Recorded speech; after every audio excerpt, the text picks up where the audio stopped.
अफगानिस्तान में तालिबान के काबिज होने के बाद भारत के सामने कई सवाल हैं। सबसे बड़ा सवाल जम्मू कश्मीर का है। यह सुनिश्चित करना जरूरी है कि वहां आतंकियों की नई घुसपैठ ना शुरू हो जाए।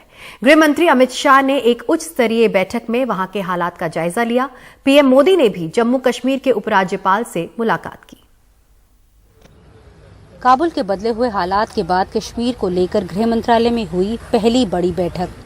केंद्रीय गृह मंत्री अमित शाह की अध्यक्षता में हुई इस बैठक में जम्मू कश्मीर के उपराज्यपाल मनोज सिन्हा, राष्ट्रीय सुरक्षा सलाहकार अजीत डोभाल, रॉ के सचिव सामंत गोयल के अलावा बीएसएफ के महानिदेशक पंकज सिंह और सीआरपीएफ महानिदेशक कुलदीप सिंह के समेत कई और लोग यहां पर शामिल हुए। केंद्रीय गृह मंत्रालय के सूत्रों के मुताबिक अफगानिस्तान के बदले हुए हालात से कश्मीर के कट्टरपंथियों के हौसले कुछ और बुलंद हुए हैं। पाकिस्तान भी और ज्यादा हरकत की कोशिश कर सकता है। इसे देखते हुए घाटी का सुरक्षा घेरा और मजबूत किया जा रहा है।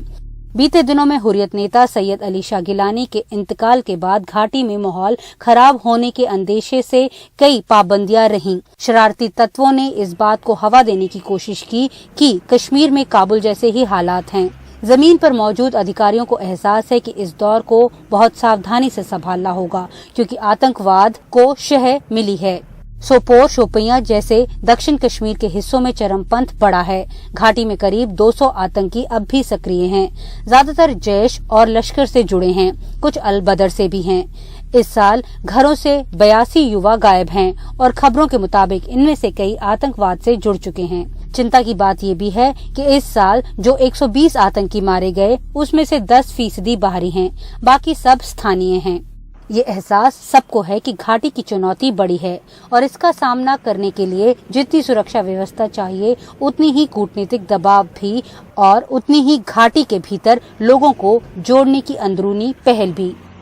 जैसे हालात अफगानिस्तान में हैं, जिस तरह की रिपोर्ट्स आ रही हैं कि जैश ए मोहम्मद की जो पूरा जो एक सरगना है और उनके जो बाशिंदे हैं वो हेलमंड में शिफ्ट हो गए हैं और लश्कर के भी जो हैं वो अफगानिस्तान में शिफ्ट हो गए हैं, तो कहीं वो एक बैक चैनल के जरिए जो दोबारा है वो एक ज़्यादा जो आतंकी भेजने का जो मंसूबा है पाकिस्तान का, वो अपने मंसूबे में कहीं कामयाब ना हो, उसे लेकर चर्चा की गई कि किस तरह से अपने जो सिक्योरिटी ग्रिड है उसे स्ट्रेंथन किया जाए।